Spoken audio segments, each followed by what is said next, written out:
Hi creatives, welcome back to the Creative Pod. And first of all, who would have thought na isang MMA student ay mag-film production? Because what now? We are on our sixth episode of the Creative Pod! Palakpakan naman natin! Diba? We're doing some progress right now. But before that, with us today is the director of Steven Singlet Production. Please welcome Kuya Jack. Hashtag Director Jack. Woo! Wala pa naman natin. Yeah, so I am Jensen, yung national director ng Yes, Kuya Jack. Before we dive in sa mismong talk natin, meron tayong actually cards last episode. Meron tayong mga portfolio. Pero this time wala.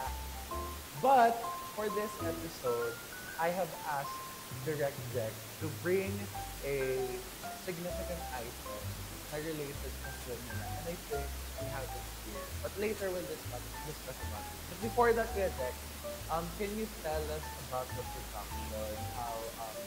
How did Cinesim get started? Or paano nabuo yun? Or ano rin nasa loob ng production? Cinesim. ano una ko sasabihin mo? Sige, let's talk about the let's talk about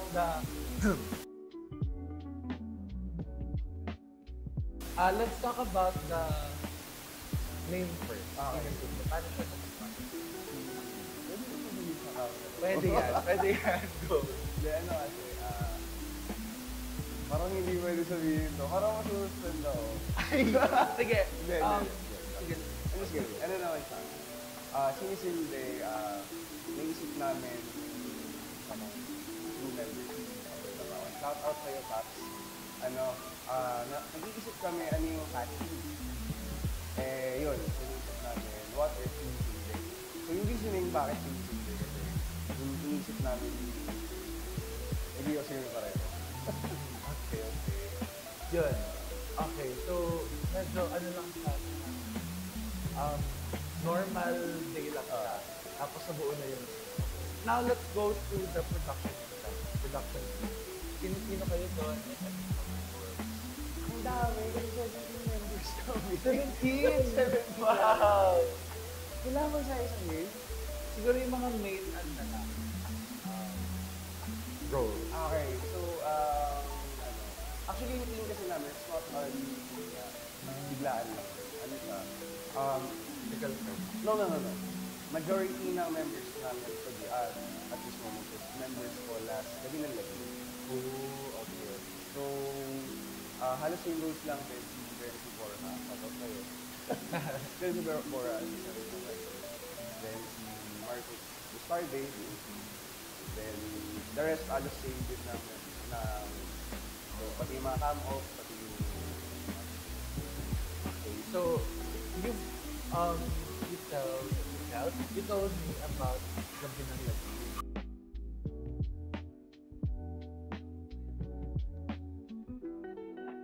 So with that, and same naman yung production effort before.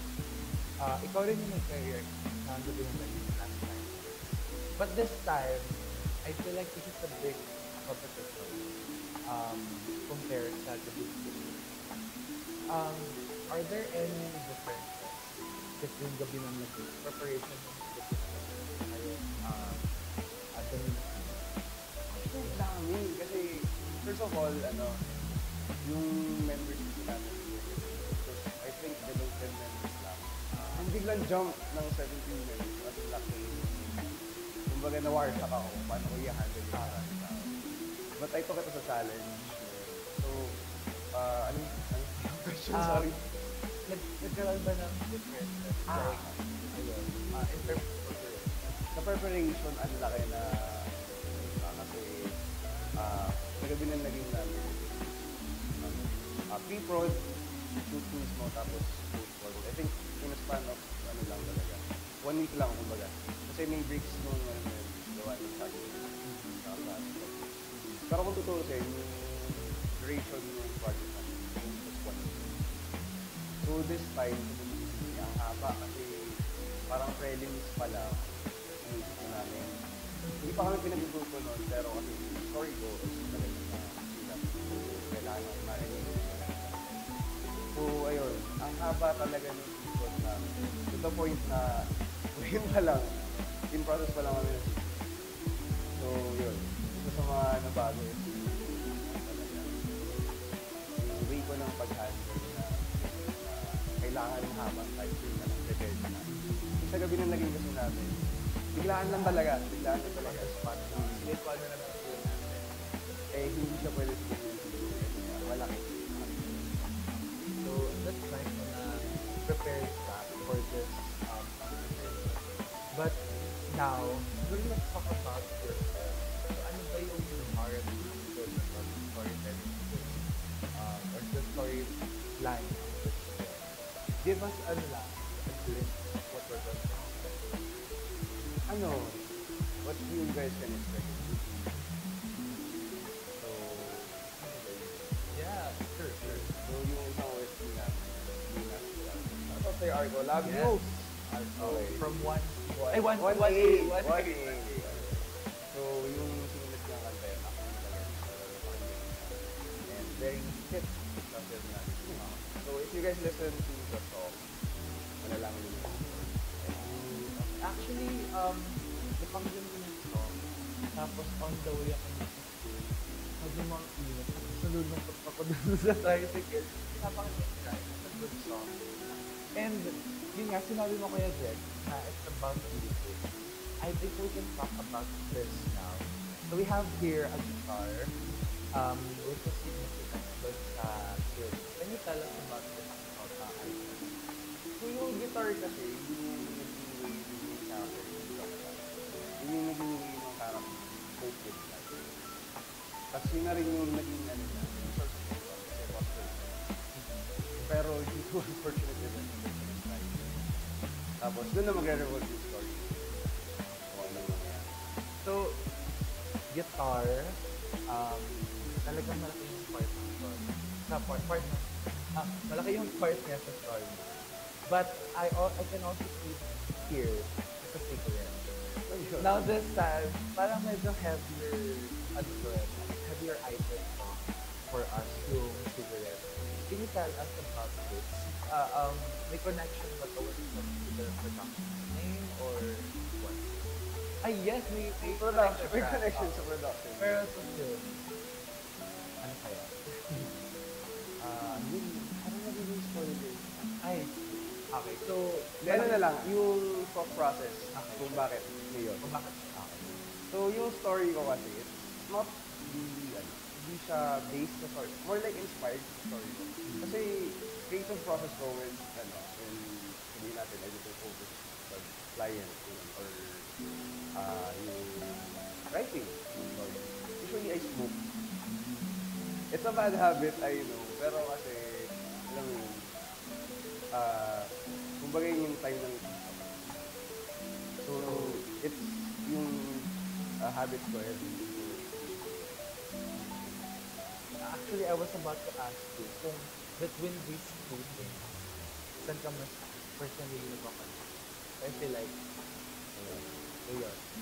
Kasi you form the story. Diba?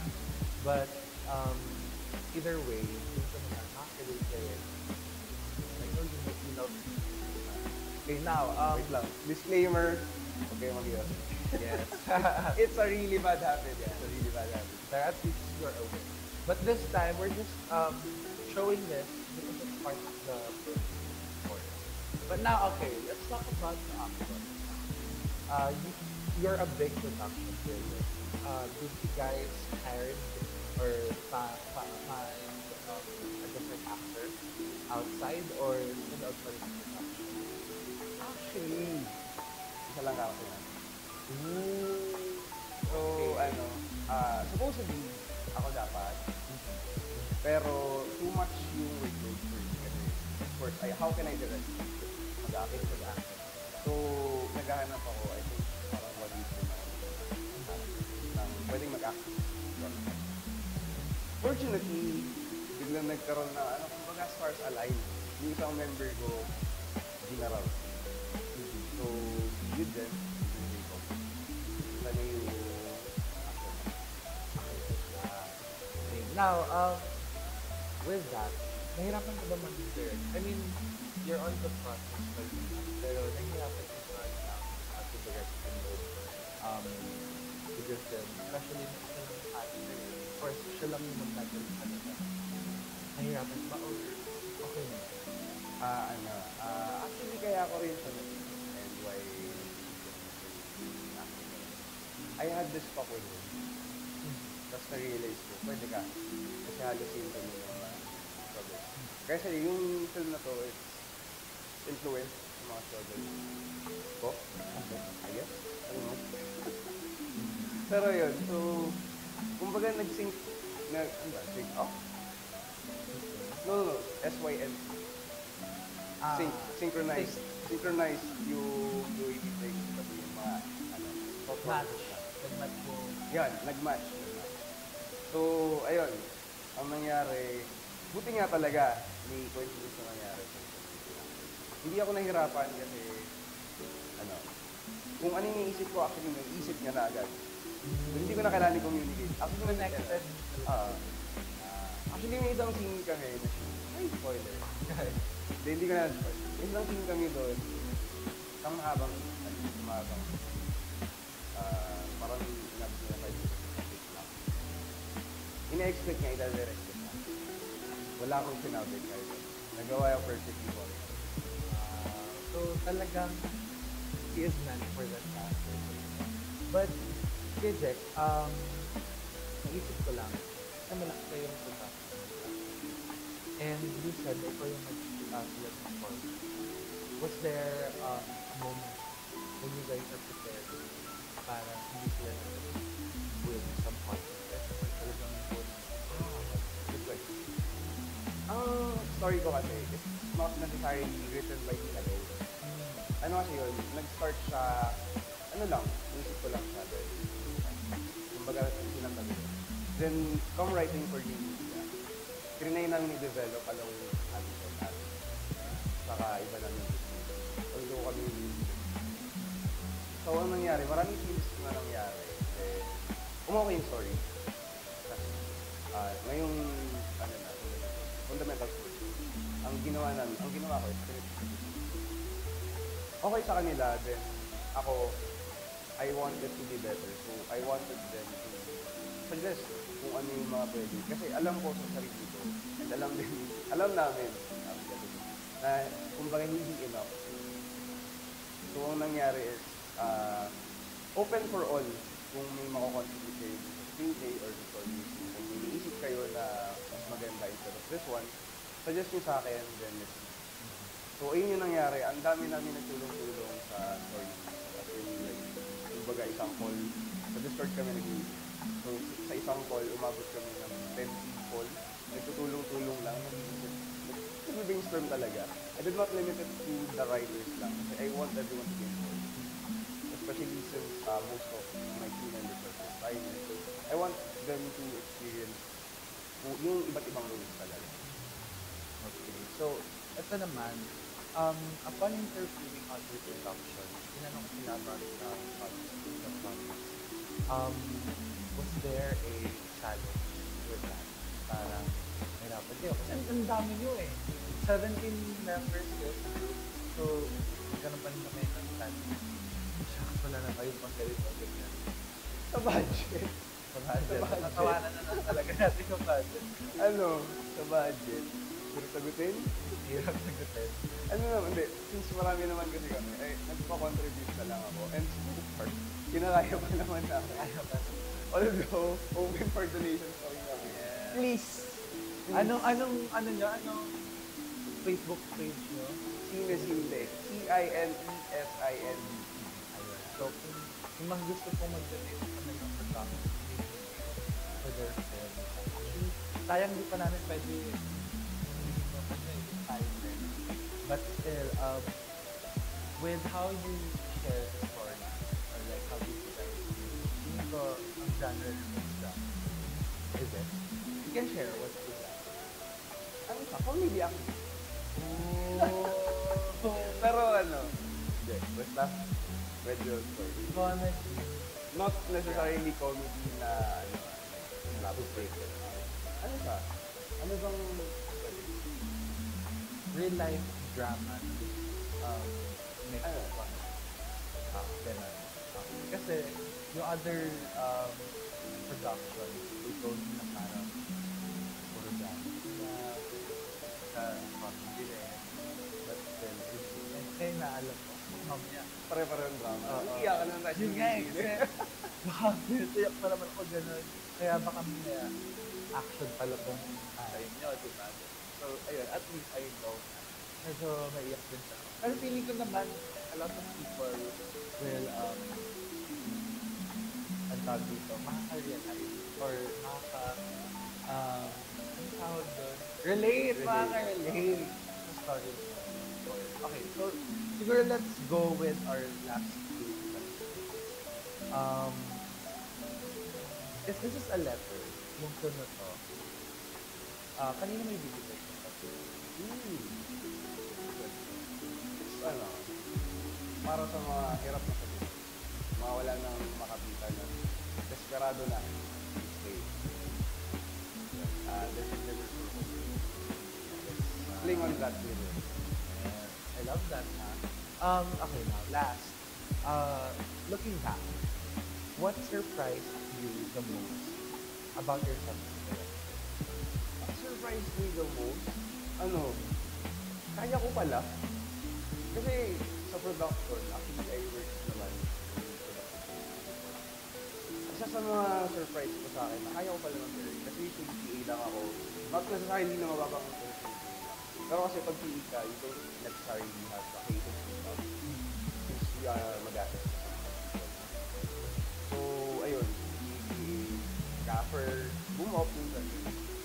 So, yun, di ka surprise talaga sa akin, kaya ko pala mag-direct. Diba? Yun nga yung maganda eh. You step out of your comfort zone and you get to know what you can do. And yun din yung actually yung mga sinabi mo sa ibang director. Na first time yung nag-interview. Tapos, I also asked that question. And na-surprise din sila. Kaya pala nila. I asked them kung nagawa na nila ngayon. I'm gonna ask you that question. Nagawa mo na siya multiple times. Gagawin mo ba siya ulit, but in a different way?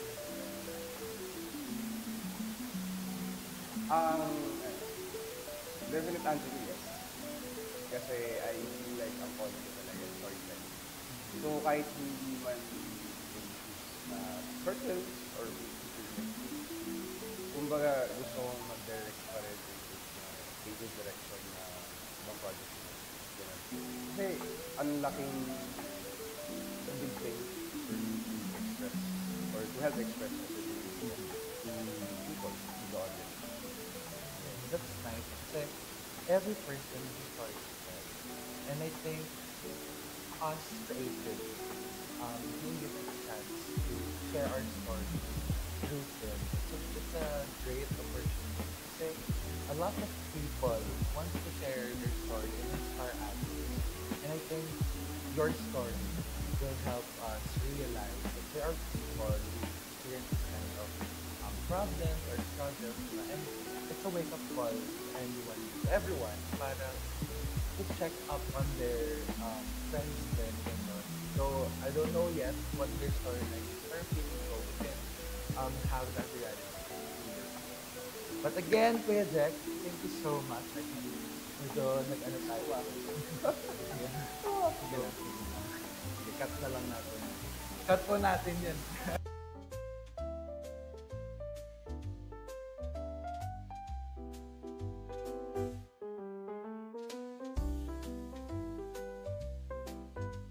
And then again, thank you so much for inviting us. Thank you so much for accepting our invitation. And you can wait to watch your film. Do you have anything to say sa ating viewers on May 7? Ano ba dapat nilang pangan or what? Na any message? Ano ba dapat nilang i-prepare? Sige, cut natin. Ano? Shout out. Ready. Sorry. Ano ulit? Sorry guys, may nagpa-shout out lang. But anyways, Project, anong gusto mong sabihin sa ating future viewers? Ano matapos mo pa natin? Okay, maghanda kayo umiyak at tumawa. Be ready for a roller coaster of emotions. And, Shout wait out. lang, Ay, di ba? Usual ka na. Go. Ano, please, huwag kayong mag-iwan. Kakadaling ko, sinisingin ko tapos. Yun, Tapos ah. Angel too. Hey, okay. Thank you so much, Kuya Jack, and I hope na nag-enjoy ka with this shortest time of us talking about your film. And I just want to say I'm so proud of you for directing again a new film. And I think that's it. Again, thank you so much. Congratulations to the Productions. And that's it. Creatives, thank you so much for listening once again on our episode. And there are more stories to tell, so please watch out for that. Again, see you guys on day 7 and bye.